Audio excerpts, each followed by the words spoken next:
किसान सबके जीवन में परिवर्तन लाने वाला बजट है। देश नई ऊंचाइयों तक जाए, देश समृद्धशाली हो, शक्तिशाली हो, भारत दुनिया का नेतृत्व करे, इस दिशा में ये बजट प्रस्तुत है। बजट जब प्रस्तुत हुआ तो लोग इस बात को कहते हैं कि चुनावी बजट है। ये बात में एक तरफ हम अमृत महोत्सव मना रहे हैं, आज़ादी के हम जो है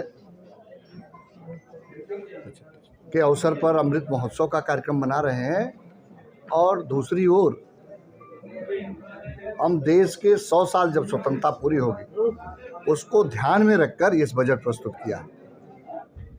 इस बजट में सबसे पहले मैं आपको जानकारी देना चाहता हूं कि उत्तर प्रदेश को क्या मिला। इस बजट में उत्तर प्रदेश का जो अंश है, जो भागीदारी है, 1,83,000 करोड़ रुपए का उत्तर प्रदेश का उसमें अंश है, भागीदारी मिलेगा हमको। और जो नर्सिंग कॉलेज 157 खुलने हैं देश भर में, उसमें से 28 नर्सिंग कॉलेज उत्तर प्रदेश को मिलेंगे। उत्तर प्रदेश के 15 करोड़ अन्नदाताओं को निःशुल्क अनाज देने की व्यवस्था है। तो ये आप जो बजट प्रस्तुत हुआ है, एक तरह से देखेंगे तो हर दिशा में कि देश हमारा कैसे समृद्ध होगा, देश हमारा शक्तिशाली कैसे होगा, समृद्धशालियों को उस दिशा में किया है।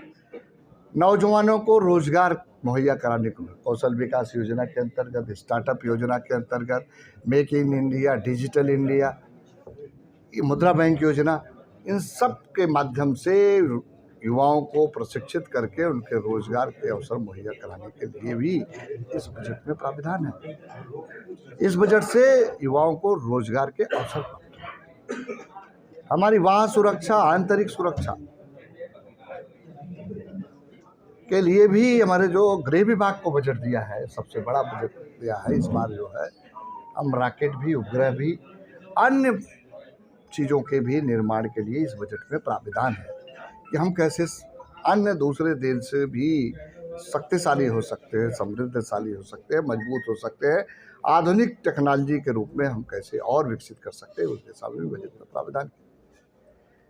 इस बात को मैं कह सकता हूँ, अभी आपने देखा होगा 112 ऐसे जिले थे जो पिछड़े जिले थे, उसमें से 8 जिले उत्तर प्रदेश के भी लिए गए हैं जो विकास की दृष्टि से उन जिलों में तीव्रता के साथ आगे बढ़ाएंगे।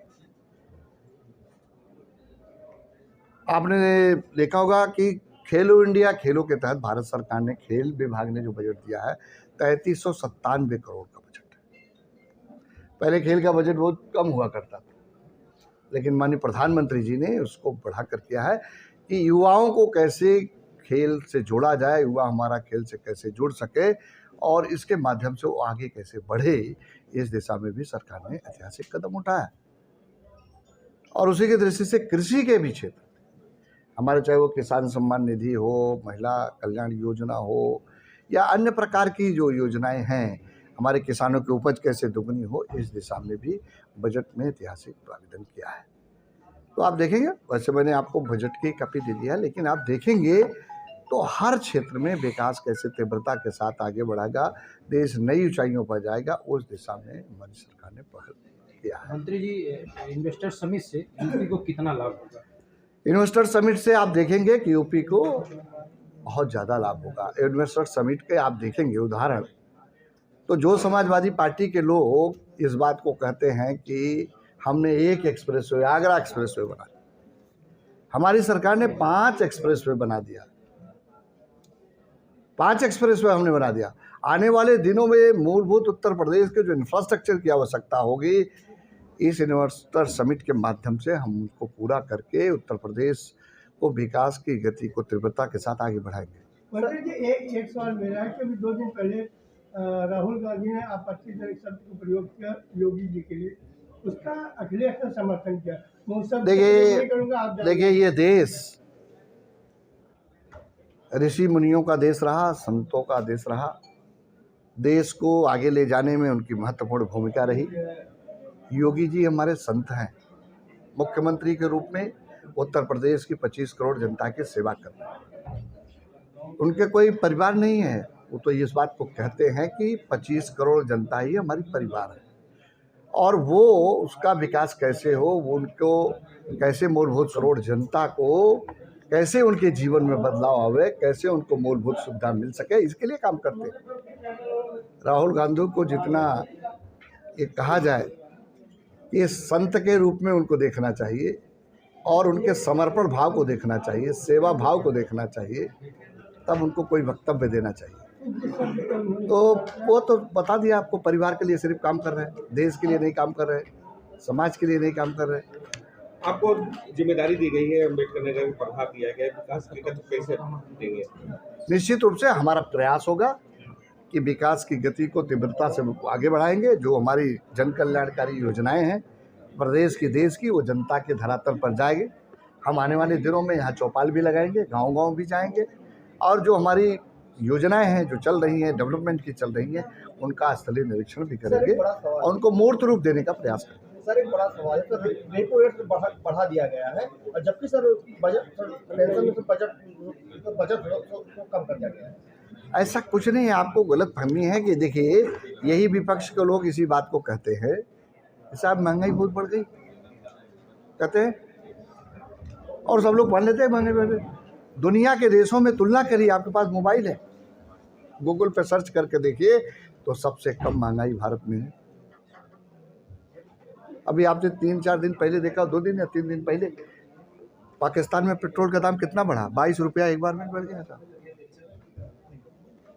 बढ़ा कि नहीं बढ़ा? तो आप कंपैरिजन करिए, तब आपको लगेगा कि हिंदुस्तान में क्या हो रहा। और मैं इतना आपको विश्वास दिलाता हूँ कि भारतीय जनता पार्टी की सरकार जो है तो एक वैचारिक विचारधारा के लिए काम करती है।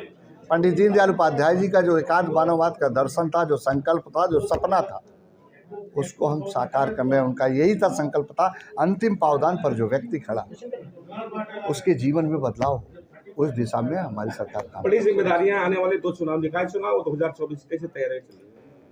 निश्चित रूप से दोनों चुनाव में हम लोग विजय प्राप्त करेंगे, और चुनाव की भारतीय जनता पार्टी कार्यकर्ता आधारित पार्टी है, कोई परिवार आधारित पार्टी नहीं है, कोई व्यक्तिगत घर का संगठन नहीं है। हमारे कार्यकर्ता हर समय चुनाव के लिए तैयार, हमारा संगठन हर समय काम करता। अभी आज ही हम आ रहे थे, हमारे प्रदेश अध्यक्ष जी और संगठन महामंत्री वर्चुअली बैठक कर रहे हैं, उस वर्चुअली हम लोग जुड़े हुए थे, गाड़ी से आ रहे थे, वर्चुअली जुटे हुए थे। तो हर समय भारतीय जनता पार्टी कार्यकर्ता चुनाव के लिए तैयार। साहब कोई टप नहीं है, आप देखते जाइएगा। आजमगढ़ तो कहा जाता था कि उनके पुश्तैनी सीट है साहब, आजमगढ़ में तो कोई उनके 10 MLA हैं, फिर भी जब उपचुनाव हुआ तो वहाँ हमने भारतीय जनता पार्टी का परचम फहरा, और मैं वहाँ प्रभारी के रूप में था, काम कर रहा था, वहाँ फहरा। रामपुर में भी लोग कहा जाता था सपागढ़ है, वहाँ भी भारतीय जनता पार्टी का परचम फहरेगा। और मैं आज आपको कह के जा रहा हूँ कि अम्बेडकर नगर में भी भारतीय जनता पार्टी का परचम फहरेगा, नगर पालिकाओं के, नगर पंचायतों के चुनाव में। मंत्री जी, एक सवाल मेरा है, आप खेल मंत्री हैं, यहाँ पर एकलव्य स्टेडियम है, जहाँ बसपा सरकार से उस खेल स्टेडियम में फिटनेस सेंटर बनके तैयार। आज ही मेरी बात हुई है उस विषय पर, हमने डाक बंगले में जिलाधिकारी के साथ उसकी बात किया है। उसके जो भी उसमें है, थोड़ा लो लैंड की ज़मीन है, हमारा ये प्रयास है कि उसको लो लैंड की ज़मीन को भराई करके, और उसमें जो भी और मूलभूत इंफ्रास्ट्रक्चर की आवश्यकता है उसको हम यथाशीघ्र पूरा करा के और खिलाड़ियों के लिए उसको समर्पित करेंगे। इन्वेस्टर समिट से प्रदेश की छवि कितनी अच्छी हुई है? इन्वेस्टर समिट से उत्तर प्रदेश की आप देखेंगे, आने वाले दिनों में जब हम बजट प्रस्तुत करेंगे तब आपको लगेगा कि उत्तर प्रदेश कैसे संवरेगा और कैसे सजेगा और कैसे जो है यहाँ के विकास की गति तीव्रता के साथ आगे बढ़ेगी। निश्चित रूप से इस इन्वेस्टर समिट के माध्यम से उत्तर प्रदेश नई ऊंचाइयों तक जाएगा, नए आयाम तक ले जाएगी।